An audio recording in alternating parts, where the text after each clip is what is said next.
Hello, and thanks for listening. If you've ever felt like you were giving more than you were getting, like your love was being treated like a line of credit, then this story is for you. It's about my family, and it's about the moment I decided to foreclose on a 20-year emotional debt. Make sure you stick around to the end to hear how it all turned out, and I'd love to hear your own stories in the comments below. Let's get into it.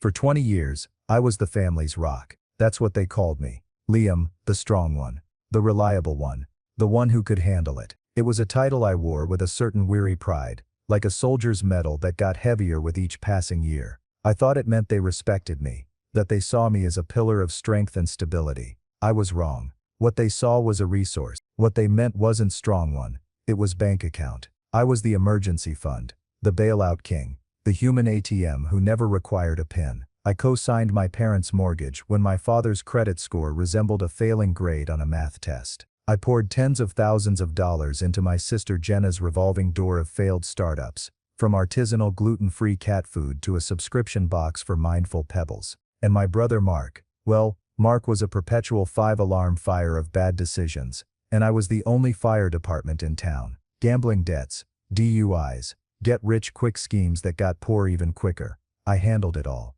I'd write the check, make the call, smooth things over, and then listen to their half-hearted promises that this time would be the last. I never asked for it back, not a dime, because that's what the strong one does, right? You absorb the blows, you provide the foundation so others can build their lives however shakily, upon it.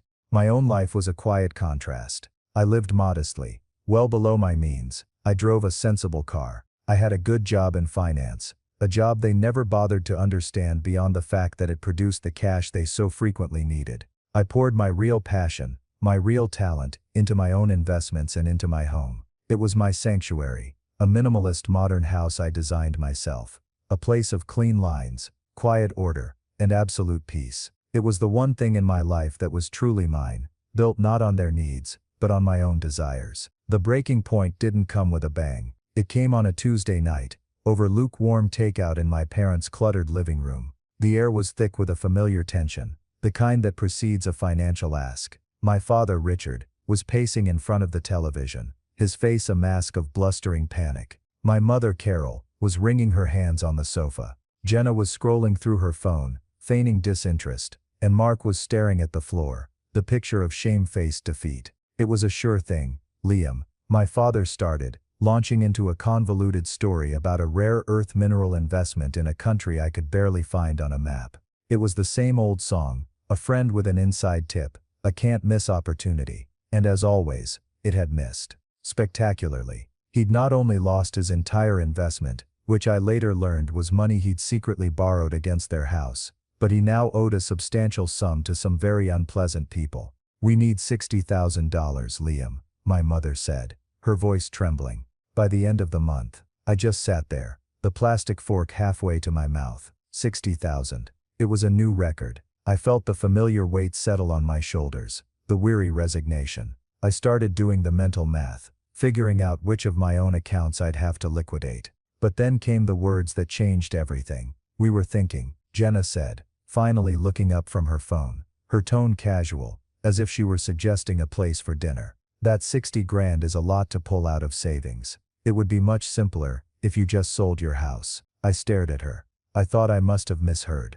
"What did you say?" "Your house," she repeated, a little impatiently. "You could sell it, cover this, and you'd still have plenty left over to get a nice little apartment somewhere. You don't need all that space anyway, just for one person." Mark nodded in agreement. "She's right, man, it's just wood and glass. We're your family." My father stopped pacing and looked at me, his eyes alight with a desperate, greedy hope. "It's the perfect solution, son. You'd be helping your family. It's the right thing to do." I looked from face to face. My father, the reckless gambler, who saw my home as his get-out-of-jail-free card. My sister, the failed entrepreneur, who saw my sanctuary as a temporary inconvenience to her parents' comfort. My brother, the screw-up, nodding along like a puppet. And my mother, my own mother, looking at me with pleading eyes, not in defense of her son, but in support of the insane proposition that I should make myself homeless to pay for my father's stupidity. In that moment, something inside me didn't just crack, it shattered. The 20 years of resentment, the silent anger, the exhaustion. It all coalesced into a single point of cold diamond-hard clarity. They didn't see my house as a home. They saw it as an asset. Their asset. Just like they saw me. I wasn't a son or a brother. I was a portfolio to be managed. A resource to be tapped until it ran dry. I stood up slowly, my takeout container, forgotten on the coffee table. The room went quiet. They expected me to argue, to sigh, to eventually capitulate, as I always had. They were waiting for the strong one to do his job. No, I said. The word was quiet, but it landed in the center of the room like a stone. My father's face hardened. What do you mean, no? We're in trouble here, Liam.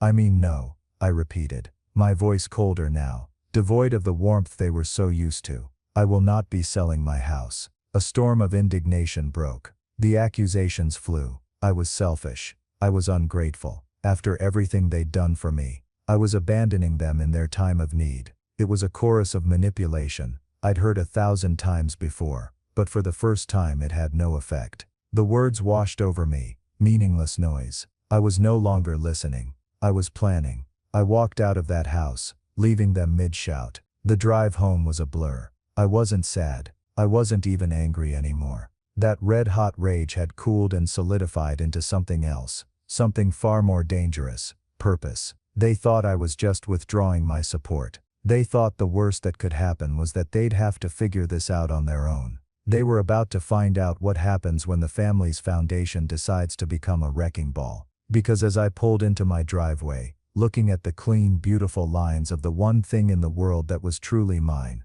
a new plan began to form. A better plan. I wasn't going to sell my house to save theirs. I was going to buy the bank that held their mortgage. The first eviction notice would go out tomorrow. The silence in my car, after I left their house, was more profound than any I had ever experienced. It wasn't just the absence of their shouting. It was the absence of a 20-year-old weight on my soul. I drove for an hour, aimlessly, the city lights smearing past my windows. For the first time I wasn't mentally calculating how to shift funds, which assets to liquidate, how to absorb another of their self-inflicted financial wounds. My mind was eerily quiet, a pristine void where the usual chaos of their lives had always resided. Then the breakdown came. But it wasn't what you'd think. It wasn't tears or screams of frustration. I pulled over into an empty parking lot, shut off the engine, and I started to laugh. It was a low guttural sound that grew until my whole body was shaking. I was laughing at the sheer breathtaking audacity of their request. Sell my home. The one place I had built for myself, a fortress of solitude against the very dysfunction I was expected to finance. The laughter finally subsided, leaving a chilling calm in its wake. The emotional tether had been cut.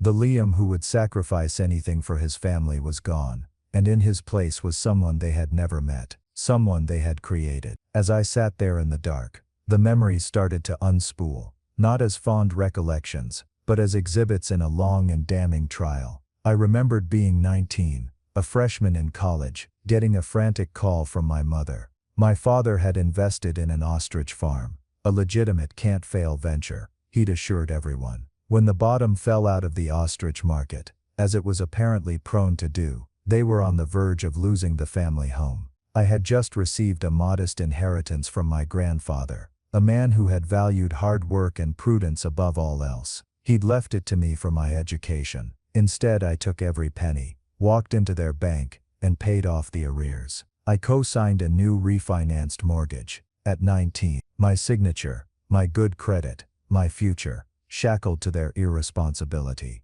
My father had clapped me on the back and called me a real man. My mother had cried with relief. I felt like a hero. Then, looking back now, I see I was just their first successful bailout. Then came Jenna, my brilliant artistic sister, who floated through life on a cloud of unearned confidence. Her first startup was Celestial Scents, a line of bespoke aromatherapy candles. I gave her $15,000 for supplies and a website. The business folded in 6 months after she discovered she was allergic to most essential oils. Then came Positive Paths, a dog walking service that used GPS-tracked collars and provided organic gluten-free treats. Another $20,000. That one ended when she lost a client's prize-winning Pomeranian in the park. The dog was eventually found, but Jenna's reputation wasn't.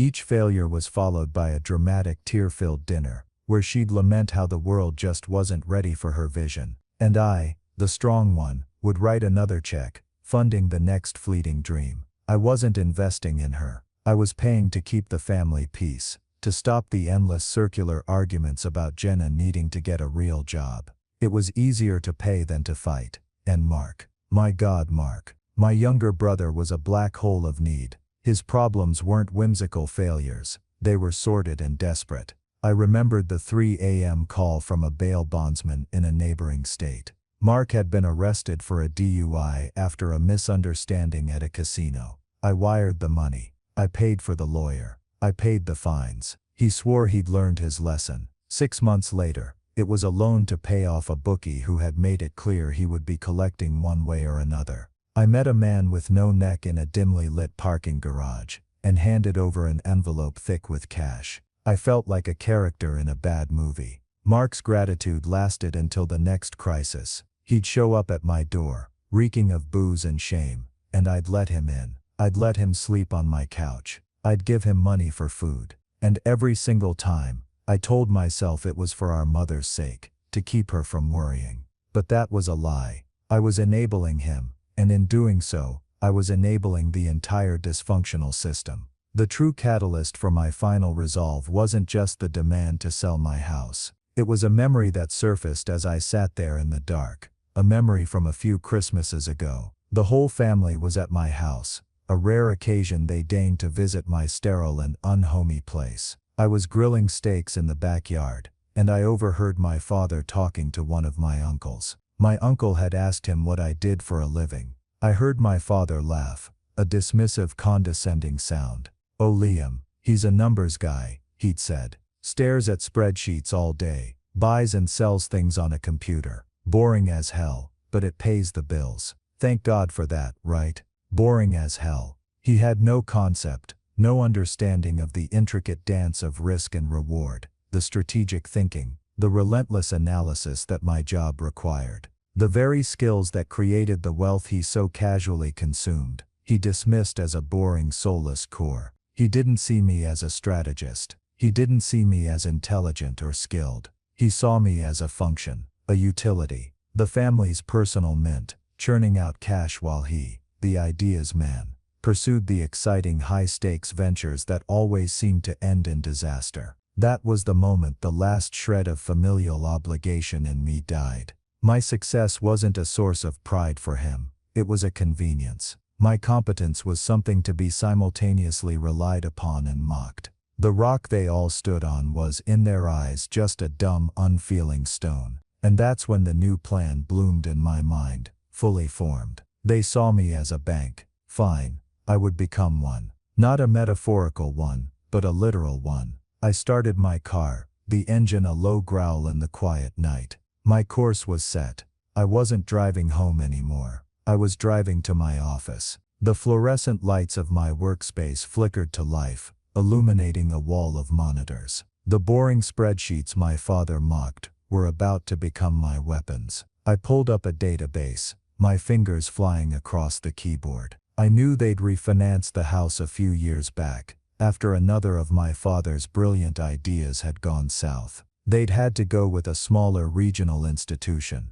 one that was willing to take a risk on my father's credit history, especially with my name still on the deed as a co-signer. There it was, Oak Valley Community Bank, a small publicly traded institution with a handful of branches in the state. They were over-leveraged, just as I suspected. A deep dive into their public financials showed a portfolio heavily weighted in speculative commercial real estate, the very sector that was beginning to soften. They were vulnerable. A sudden drop in their stock price, a few key loans defaulting. It wouldn't take much to put them in a precarious position. A position where a controlling interest could be acquired by a determined buyer. I leaned back in my chair, the city skyline glittering outside my window. The laughter was gone, replaced by an electrifying cold focus. This was no longer a family squabble. This was a corporate takeover. A hostile acquisition of the single most important asset in my parents' lives, not for profit, but for principle. My father thought my job was boring. He was about to get a masterclass in just how exciting finance could be. They had pushed the strong one too far. They had mistaken my patience for weakness. They had no idea who I was, what I was capable of. They were about to learn. My resolve was no longer just a feeling. It was a strategy, complete with market analysis and a clear objective. The foundation wasn't just going to withdraw support. It was going to enact a controlled demolition. The next morning, I didn't wake up with a hangover of regret. I woke up with a mission. The rage and hurt had been burned away overnight, leaving behind the clean, efficient hum of a machine built for a single purpose. My first call wasn't to my family. It was to a man named Julian Croft. Julian wasn't a family lawyer who dealt in wills and divorces. He was a predator in a $1,000 suit, a specialist in corporate mergers and acquisitions, with a reputation for being as brilliant as he was ruthless. I'd worked tangentially with his firm on a deal a few years back, and had filed his name away for a rainy day. It was pouring. I met him in his office, a steel and glass cage, 40 stories above the city. The place screamed power, from the abstract art on the walls to the silent, efficient assistants who moved like ghosts. Julian was a man in his late 50s, with sharp, intelligent eyes that seemed to dissect you as you spoke. He listened to my initial pitch without a word, his face a perfect, unreadable mask. "Let me get this straight, Mr. Evans," he said when I finished, a slight, almost imperceptible smile playing on his lips. "You want to initiate a hostile takeover of a federally insured financial institution, Oak Valley Community Bank, not for its portfolio, not for its market share, but as an instrument of familial revenge. I want to acquire a controlling interest to gain leverage over a specific debt instrument that they hold." I corrected him, using the cold, detached language he understood. "The motivation is immaterial. The strategy is sound." He leaned back in his leather chair, tapping a sleek, silver pen against his desk. "It's not immaterial. It's the most interesting thing I've heard all year. I spend my days helping soulless conglomerates devour each other to add another point to their share price. You want to buy a bank to evict your parents.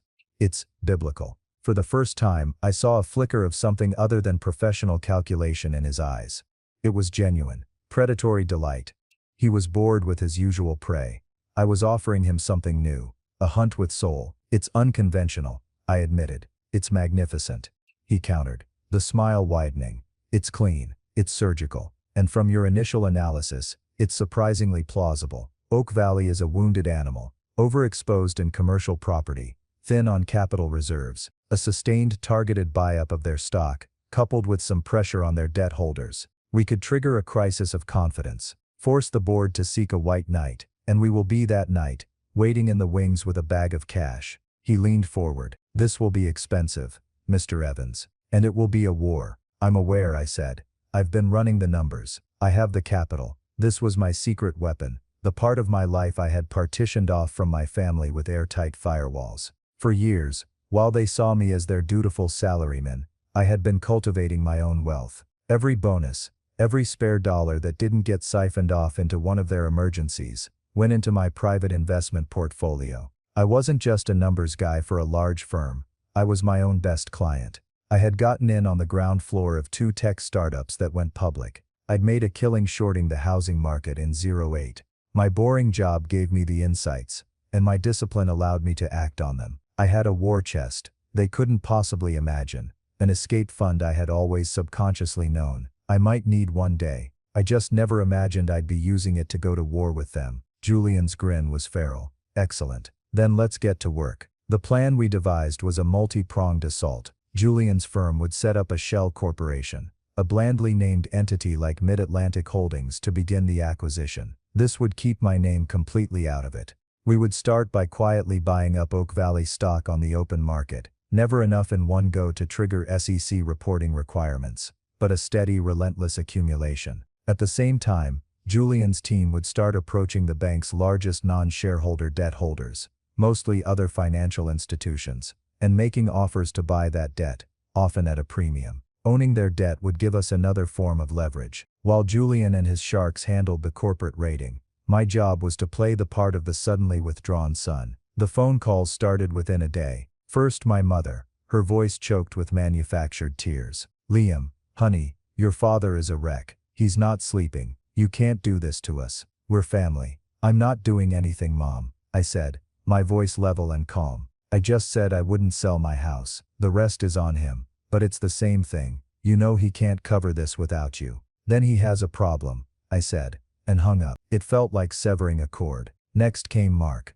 trying a different tactic, bluff and bluster. Look, man, I don't know what your problem is, but Dad's in deep with some nasty guys. You think this is a game? You're putting us all at risk. Your father's choices put you at risk, Mark, I replied, my tone unyielding. Not my choices. Jenna sent a long rambling text message that was a masterpiece of passive aggression. It was about childhood memories, about how I used to be so kind and caring, and how my newfound wealth had clearly corrupted me, and made me forget what was truly important. It was a laughably transparent attempt to shame me. I didn't even bother to reply. I saved the text, along with a recording of the calls. Evidence, not for a court of law, but for the court of my own conscience. Weeks turned into a month. The $60,000 my father needed came and went. I have no idea how he managed to scrape it together, probably by borrowing from Peter to pay Paul, but I knew it was a temporary fix. The real problem was the mortgage. Without my infusions of cash to cover their shortfalls, they were already starting to miss payments. They didn't know it yet, but with every missed payment, they were handing me more ammunition. They were making my case for me. Meanwhile, our silent takeover was proceeding perfectly. Mid-Atlantic Holdings now owned just under 5% of Oak Valley's stock. We had also acquired a significant chunk of their corporate debt. Julian's team started to subtly leak rumors in financial circles, raising questions about Oak Valley's commercial real estate exposure. The stock price began to dip. It was a slow, controlled bleed. My family, completely oblivious to the real storm gathering, was focused on their own small-scale drama. They tried to get a home equity line of credit to cover their mounting bills. They were denied. The bank's lending standards were suddenly mysteriously much tighter. My father called me, furious. They wouldn't give us the loan. Your name is still on this house, Liam. Your refusal to cooperate is ruining our credit. My name is the only reason you still have that house, Dad, I said, coolly. And my cooperation ended the night you demanded I make myself homeless for your sake. That's when he played his last, desperate card. You're forgetting something, son. You co-signed. If this house goes into foreclosure, it takes you down with us. Your precious credit score will be garbage. Think about that. I almost smiled. It was the threat of a man who thought he was holding a gun when all he had was a water pistol. He had no idea I was positioning a battleship. You do what you have to do, Dad, I said, my voice betraying nothing. I'll handle my end. He hung up, confident he had finally found my weak spot. He thought he was threatening me with mutually assured destruction. He was wrong. I wasn't trying to avoid the explosion. I was building the detonator. Julian's plan was working. The board of Oak Valley was getting nervous. The time for the next phase was approaching. The quiet accumulation was over. It was time to make some noise. The first move of the overt campaign was a masterpiece of corporate aggression, orchestrated by Julian, with the precision of a seasoned general. We filed a Schedule 13D with the SEC. It's a simple form, a public declaration that an entity has acquired more than 5% of a company's stock. But in the world of finance, it's a gunshot in a quiet library. It was a public announcement that Mid-Atlantic Holdings was here. We had a stake, and we had intentions. The filing, drafted by Julian's best wordsmiths, was filled with vague but menacing language about exploring all options to maximize shareholder value, which is corporate speak for "we're coming for you." The effect on Oak Valley was immediate and catastrophic. Their stock, already softened by our rumor campaign, began to plummet. Shareholders who had been blissfully unaware of the bank's underlying weaknesses were now panicking. Financial news outlets picked up the story. A small, sleepy community bank was suddenly in play, targeted by an unknown, aggressive investment firm. The bank's CEO, a man named Henderson, who had been in the job for 30 years, issued a public statement full of bluster about their strong financial position and their commitment to serving the community. It reeked of desperation. My family, of course, was blissfully unaware of these machinations. Their world was much smaller. Their panic was rooted in the tangible, not the abstract. It began with a letter, a formal computer-generated letter from Oak Valley's loan department. It was a notice of delinquency. They were now 60 days past due on their mortgage payment. The letter mentioned, in cold legalistic terms, the possibility of foreclosure proceedings if the account was not brought current within 30 days. My mother called me, her voice a high-pitched shriek of hysteria. "Liam, the bank sent us a letter. They're going to take the house. You have to do something." "I told you what I was going to do, Mom," I said, my voice a flat line. "Nothing. But your name is on the loan. Don't you understand? This will destroy you too." "I'm prepared for that eventuality," I said. The phrase, so sterile and corporate, was a shield. It was the language of my new world, and it was impenetrable to her emotional appeals. She didn't understand. She couldn't. In her mind, the bank was this monolithic, impersonal entity. She had no idea that the bank was, for all intents and purposes, rapidly becoming me. Every panicked call they made to the loan department, every pleading letter they sent, was now being logged and reported back to a board of directors that was increasingly terrified of the mysterious Mid-Atlantic holdings. The antagonist's panic, however, wasn't just confined to my parents. The pressure we were exerting on the bank was creating a domino effect. As their stock price cratered, Henderson and the board took desperate measures. They froze all new non-essential lending. They began calling in high-risk commercial loans. One of those loans belonged to a local property developer, who happened to be one of my brother Mark's primary employers. Mark worked as a site manager, a job my father had gotten for him through one of his country club connections. When the developer's line of credit was suddenly frozen, his project ground to a halt. Mark was laid off, along with his entire crew. He showed up at my door a few days later, his face pale with a mixture of anger and fear. "What did you do?" he demanded, pushing past me into my foyer. "I haven't done anything, Mark. I've been right here. Don't play dumb with me. My boss lost his funding from Oak Valley. Just like that. No warning. He said the bank is in some kind of trouble. This is because of you, isn't it? Because you wouldn't help Dad." I looked at him, at his unearned outrage, and felt nothing but a distant pity. He was a piece of shrapnel from an explosion he couldn't comprehend. "Banks make business decisions every day, Mark. Maybe your boss was a bad risk. He's been with them for 20 years. This isn't a coincidence. You're poisoning the well somehow. You're trying to ruin us. Ruin you." I let out a short, sharp laugh. "Mark, you've spent your entire adult life ruining yourself. You just always had me there to clean up the mess. The mess is still there. The janitor just quit." He stared at me, his mouth opening and closing, but no words came out. The concept was too foreign. He had never had to face a consequence that I hadn't softened or erased entirely. He stormed out, slamming the door behind him. Jenna's panic was more subtle, but just as telling. She was in the early stages of yet another venture, a high-end curated consignment shop for designer clothing. To get it off the ground, she had been trying to secure a small business loan. Her preferred bank, Oak Valley, naturally. They offered the best rates for local businesses, or at least they used to. Her application was rejected flatly, citing the bank's current strategic re-evaluation of its small business lending portfolio. She called me, not in a rage, but with a wheedling manipulative sweetness that was far more repulsive. "Liam, sweetie," she began, her voice dripping with artificial honey. "I know we've had our disagreements, but I'm in a real bind here. The bank turned me down. It's so unfair. I was wondering if you might reconsider. Just a small personal loan to get me started. I'll pay you back this time, I swear." This was the moment I realized the true depth of their delusion. Even now, with their world crumbling around them, with Mark jobless and their home threatened, she still saw me as the solution. The ATM was offline, so she was just trying to jiggle the handle. "No, Jenna," I said. "But why not?" she whined. "It's not for Dad, it's for me. My dream." "Your dreams have cost me over $50,000 in the last decade, Jenna. The bank is closed." The silence on the other end of the line was heavy. Then, a click. The pressure was mounting on all fronts. On the family it was a series of personal, inexplicable calamities. For the bank it was a full-scale corporate siege. Julian called me with an update. Our campaign was working better than we could have hoped. A major institutional investor, spooked by the 13D filing, had dumped its entire position in Oak Valley, causing another steep drop in the stock price. The board was in full-blown panic mode. They had hired their own defense team,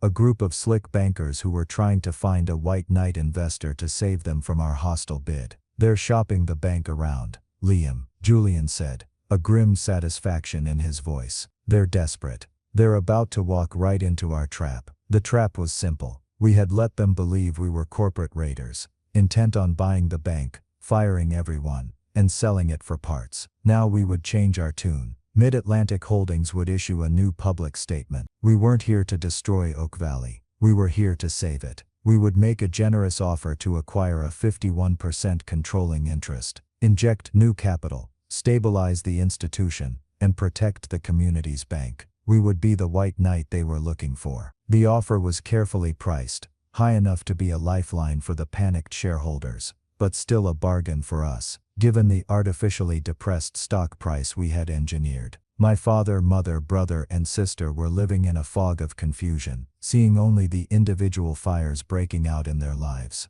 They couldn't see the arsonist who was standing on a hill a mile away, holding the matchbook and watching the whole valley begin to glow. They thought they were the victims of bad luck, of a sudden economic downturn, of my inexplicable selfishness. They still had no idea that their misfortunes weren't random. They were targeted. They were the precision strikes of a war they didn't even know was being waged. The exodus began with my mother. She appeared at my front door one rainy Saturday morning, unannounced. She looked smaller, diminished. The usual mask of cheerful, bustling matriarch had been replaced by a genuine haggard fear. She was holding a Tupperware container of my favorite cookies, a peace offering from a playbook that was 20 years out of date. "Liam, can I come in?" she asked, her voice soft. I stepped aside, letting her into the sterile tidiness of my living room. She looked around, as if seeing it for the first time. "It's so clean," she murmured. It wasn't a compliment.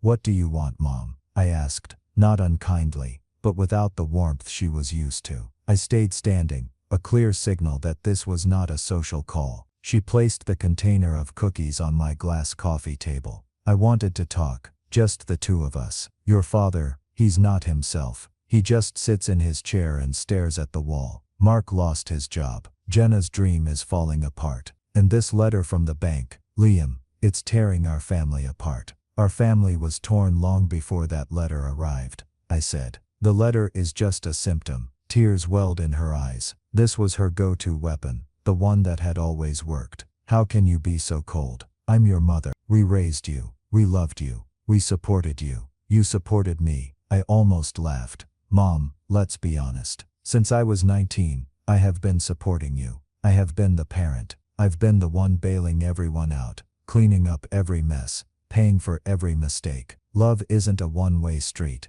and it certainly isn't a blank check." Her face hardened then, the soft pleading replaced by a familiar sharp-edged guilt. "So that's it. You're just keeping a tally. All those years you were just counting every dollar, holding it against us." At first, no, I admitted, and it was the truest thing I'd said to her in years. For a long time, I did it because I thought it was my duty, because I loved you. But then I realized you weren't asking for help. You were demanding a tribute. There's a difference. Selling my house wasn't a request. It was an order, an expectation. That's when I started counting. She had no answer to that. She just shook her head, picked up her useless container of cookies, and left. The first wave of the counter-manipulation had failed. The second wave was Mark. A few days later, he tried a different approach, feigned male bonding. He called and asked if I wanted to grab a beer, like old times. I knew what it was, but I agreed, curious to see the strategy. We met at a nondescript bar. He was uncharacteristically subdued. "Look, I was a jerk the other day," he started, staring into his beer. "I'm just stressed, you know, jobless, sleeping on my buddy's couch. It's rough." "I'm sure it is," I said, offering no sympathy. "Thing is," he continued, leaning in conspiratorially, "I get it. You're pissed at Dad. He deserves it. The man's a disaster. But Mom and Jenna, they're caught in the crossfire. And this foreclosure thing, it's going to make us all homeless. You can't want that. What I want is for everyone to be responsible for their own lives," I replied. He sighed, running a hand through his hair. "Okay, new deal. Forget Dad. What if you just helped me and Jenna? Alone. We could get an apartment together, get back on our feet." You wouldn't have to deal with Dad at all. We could cut him loose. We could be a family. Just the three of us. It was a breathtaking betrayal, and he didn't even see it. He was willing to throw his own father under the bus to secure his personal bailout. The family he was selling was just a smaller, more efficient syndicate for exploiting me. The answer is still no, Mark, I said, pushing my untouched beer away. I'm not funding a splinter cell. It's over. His face fell. The friendly brother act dissolved, revealing the desperate, grasping man underneath. You really are a cold bastard. You know that. I learned from the best, I said, leaving him at the bar. The final assault came from the entire clan. They ambushed me. I was leaving my office one evening, and they were all there, waiting by my car in the parking garage. My father, my mother, Jenna, and Mark, a united front of entitlement. We need to talk, Liam, my father said, stepping forward. He was trying to project an aura of patriarchal authority, but it was frayed at the edges with panic. We have nothing to talk about, I said, trying to walk around them. Mark blocked my path. You're going to listen. My father took over. It was a pre-rehearsed speech, a blend of threats, pleading, and revisionist history. He talked about the sanctity of family, about the sacrifices he and my mother made for us as children. He painted a picture of a loving, supportive household that I barely recognized. He conveniently omitted the bankruptcies, the bailouts, the constant state of low-grade chaos. You've made your point, Liam, he concluded, his voice attempting a statesmanlike tone. You're angry. We get it. You've taught us a lesson. Now it's time to end this. We will draw up a contract. A legal, binding repayment plan for the $60,000. Jenna chimed in. And for any money you've given me or Mark, we'll all sign it. We'll pay you back. Every cent. Just make the call. Stop this foreclosure. Save the house. It was their ultimate concession, their grand bargain, a repayment plan. They thought this was about money. They thought that a legal document could magically erase 20 years of emotional exploitation. They still didn't get it. They were trying to negotiate the terms of their surrender with a person they thought was just an angry family member. They had no idea they were addressing the chairman of the board. I looked at their four desperate faces, illuminated by the harsh fluorescent lights of the garage, and I felt a profound sense of detachment. It was like watching a movie about someone else's life. A repayment plan, I said, the words echoing in the concrete space. You think that's what this is about? You're offering to pay back a loan, but what you took from me was never a loan. It was my life, my youth, my peace of mind. There's no repayment plan for that. I pushed past Mark, got in my car, and locked the doors. They stood there, stunned, as I started the engine. My father banged on the window, his face contorted in a mask of rage. You'll regret this, Liam. You'll destroy this family, and you'll be all alone. As I drove away, leaving them standing there in my rearview mirror, his words hung in the air. All alone. He meant it as a threat.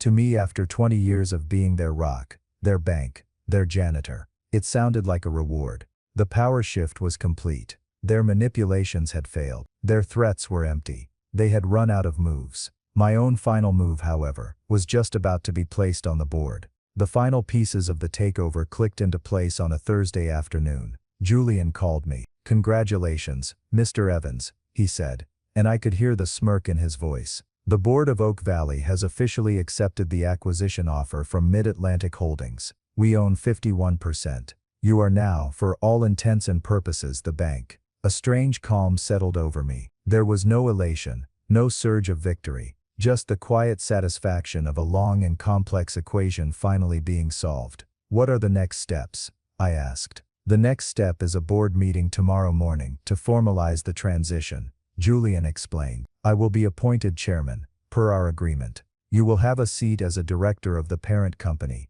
keeping your name off the public-facing documents for now. Our first order of business will be a full review of the outstanding non-performing loan portfolio. I believe we have one particular residential property in mind. The following day, while my family was likely stewing in a toxic brew of fear and indignation, I was in a high-rise boardroom, sitting at a long polished table. The old board members of Oak Valley sat opposite me, and Julian, their faces a mixture of defeat and resentment. They had been outmaneuvered, and they knew it. The meeting was a formality. Julian was elected chairman, a new CEO, A turnaround specialist hand-picked by Julian was installed. Then Julian brought up the agenda item, portfolio risk assessment. Our first priority, he announced to the room, his voice like cracking ice, is to de-risk this institution. That means immediately addressing all delinquent accounts, starting with the most high-risk residential mortgages. Bring up the file for the property at 42 Sycamore Lane. A junior analyst, sweating slightly, projected the file onto the large screen at the end of the room. There it was, my parents' house. The screen showed the property details, the loan amount, and in stark red letters, 93 days delinquent. This loan is a clear liability, Julian stated, looking around the table. The primary borrower has a history of financial instability, and the co-signer has been, shall we say, unresponsive to outreach. The property is officially in foreclosure. I want the eviction process expedited. Serve the notice immediately. No one objected. It was a sound business decision, cold, clean, and utterly logical. The notice was served the next day by a professional process server. The final confrontation, however, I decided to handle myself. I wanted to see their faces. I wanted to be the one to deliver the final crushing blow. I chose to arrive with the sheriff 2 weeks later, on the day of the physical eviction. I pulled up to the curb of the house I grew up in. It looked smaller than I remembered. A moving truck was parked outside. The sheriff, a large stoic man named Peterson, was already there, speaking with my father on the front lawn. My father was blustering,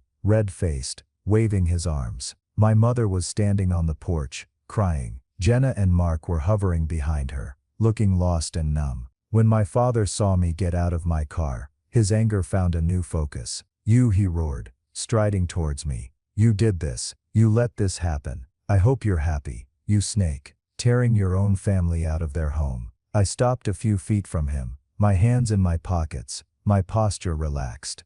"I didn't let this happen, Dad," I said, my voice calm and even, cutting through his rage. "I made it happen." He stopped short, a look of confusion on his face. "What are you talking about?"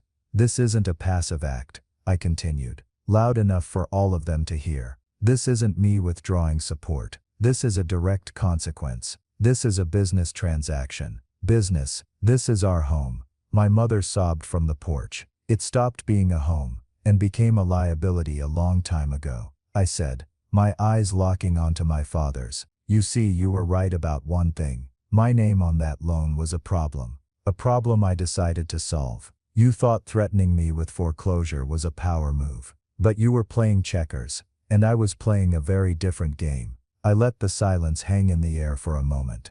The sheriff watched us, his expression unreadable. "You demanded I sell my house to cover your bad investment," I said. "So I decided to make an investment of my own. I didn't sell my house. Instead, I bought your bank." The words dropped into the quiet morning air. For a second there was only the sound of birds chirping in the sycamore tree. Then my father let out a bark of incredulous laughter. "You what? You're insane. You can't buy a bank." "Oh, but I can," I said with a thin smile. "My boring spreadsheet job taught me how. That money you all dismissed, the money you thought was just for your emergencies, I invested it. Very successfully. While you were blowing cash on ostrich farms and bad mineral deals, I was building a portfolio large enough to acquire a controlling interest in a small vulnerable regional bank that was foolish enough to hold your delinquent mortgage. A bank called Oak Valley." I watched their faces as the reality of what I was saying began to sink in. Jenna's jaw dropped. Mark's face went white. My mother put a hand to her mouth, a look of horror dawning in her eyes. My father's blustering rage deflated, replaced by a gray, slack-jawed disbelief. "No," he whispered. "You're lying." "Am I?" I pulled out my phone and played a short audio file. It was a recording of Julian's voice from the board meeting. "This loan is a clear liability. The property is officially in foreclosure. I want the eviction process expedited. Serve the notice immediately." I then played the recording of my mother's tearful call, Mark's offer to betray our father, and Jenna's whiny request for another loan. I played the audio of my father's threat in the parking garage. "It takes you down with us," his voice echoed from my phone. "You called me the family's foundation," I said, putting my phone away. "You were right, but a foundation isn't a servant. It holds things up, And when the structure it supports becomes rotten, it has the right to remove itself before the whole thing collapses on top of it. You thought I was a rock, but you treated me like dirt. You saw my success not as something to be proud of, but as something to be consumed. I turned to the sheriff. Is the property clear? He nodded. The movers are almost done, sir. Sir. He called me sir. He knew who I was. He wasn't here just to evict a family. He was here to enforce the property rights of the new owner of the debt. Me, my father finally broke. He sank to his knees on the lawn of the house he had just lost. Why, Liam? He croaked, looking up at me. Why would you do this to your own family? I looked down at him, not with hatred, but with a vast empty coldness. You did this to yourselves, I said. You just sent the bill to the wrong address for 20 years. Today the mail got forwarded. This isn't personal anymore. It's just business. And you are, and have always been, a bad investment. Goodbye. I turned and walked back to my car without looking back. I didn't watch them get into a taxi. I didn't watch the moving truck pull away. The new reality had been established. The wrecking ball had done its job. The ground was clear. In the weeks that followed the eviction, a profound quiet settled over my life. The silence I had once craved was now my reality. My phone no longer rang with frantic calls demanding money or emotional support. My inbox was free of manipulative, guilt-laced emails. The constant low-grade hum of their chaos, a sound I had lived with for so long, I had mistaken it for the background noise of life itself, was gone. And in its absence, I could finally hear myself think. My family, as a cohesive unit, ceased to exist. They were scattered by the explosion I had triggered. My parents moved into a cramped, depressing 2-bedroom apartment on the other side of town, the kind of place with thin walls and a view of a parking lot. My mother had to get a job as a cashier at a grocery store, her first real job in 30 years. My father, stripped of his house and his unearned status, fell into a deep sullen depression. His credit was destroyed. His reputation in his small social circle shattered. There were no more country club friends with inside tips. There was just the stark reality of his own failure, with no one left to blame, and no one left to bail him out. Mark ended up moving to another state to live with a friend. Without me as a safety net, his life of skirting consequences came to a crashing halt. He had to take a menial job, working nights at a warehouse to make ends meet. We haven't spoken since that day at the bar. Jenna's fate was, in a way, the most ironic. Her dream of a high-end consignment shop evaporated. She now works in retail, at a department store, folding sweaters and dealing with rude customers. She sells the kind of designer clothes she once dreamed of curating. From what I hear through the grapevine, she, Mark, and my parents barely speak to one another. Their family bond, it turned out, wasn't forged in love, but in a shared interest, the exploitation of Liam Evans. Once the central asset was removed, the entire enterprise collapsed. As for me, I sold the bank. Julian and I broke up Oak Valley and sold its assets off to a larger, more stable financial institution for a tidy profit. It was, as he called it, a poetically lucrative venture. The house at 42 Sycamore Lane was sold at auction to a young family who, I hope, will fill it with more happiness than it ever brought me. I took my share of the profits,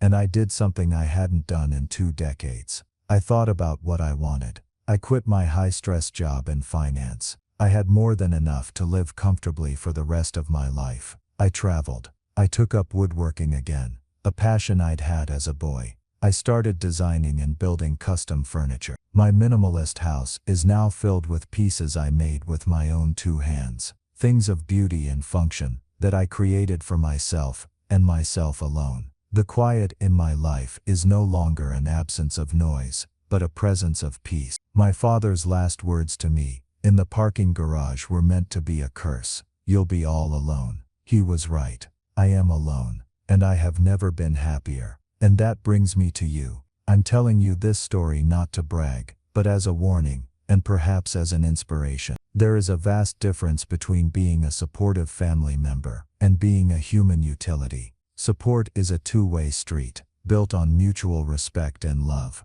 Exploitation is a one-way toll road, where you are expected to pay for everyone else's passage, again and again, until your own tank is empty. Many of us are taught that family is everything, that blood is thicker than water, and that our duty is to sacrifice for our loved ones. But that obligation is not unconditional. It does not require you to set yourself on fire to keep others warm. It does not require you to surrender your home, your peace, or your future to pay for their mistakes. The strong one, in any family, is often just the most exploited one. They carry the burdens, absorb the shocks, and are expected to do so with a quiet smile. But strength isn't about how much you can carry. It's about knowing when to put it down. My breaking point was a demand to sell my house. Yours might be a smaller, quieter moment, a condescending comment, one too many loans that are never repaid, the realization that they only call when they need something. Whatever it is, recognize it. Your life, your resources, and your peace of mind are yours. They are not a community chest for the irresponsible, the entitled, or the manipulative to dip into whenever they please. So I want to ask you, have you ever felt like the family rock? Have you ever reached that breaking point where you knew you had to choose between their comfort and your own survival? Please, share your story in the comments below. I read every one, and I think we can all learn from each other's experiences. If this story resonated with you, please give it a like and subscribe for more content. It helps the channel more than you know. Thank you for listening. You are not alone.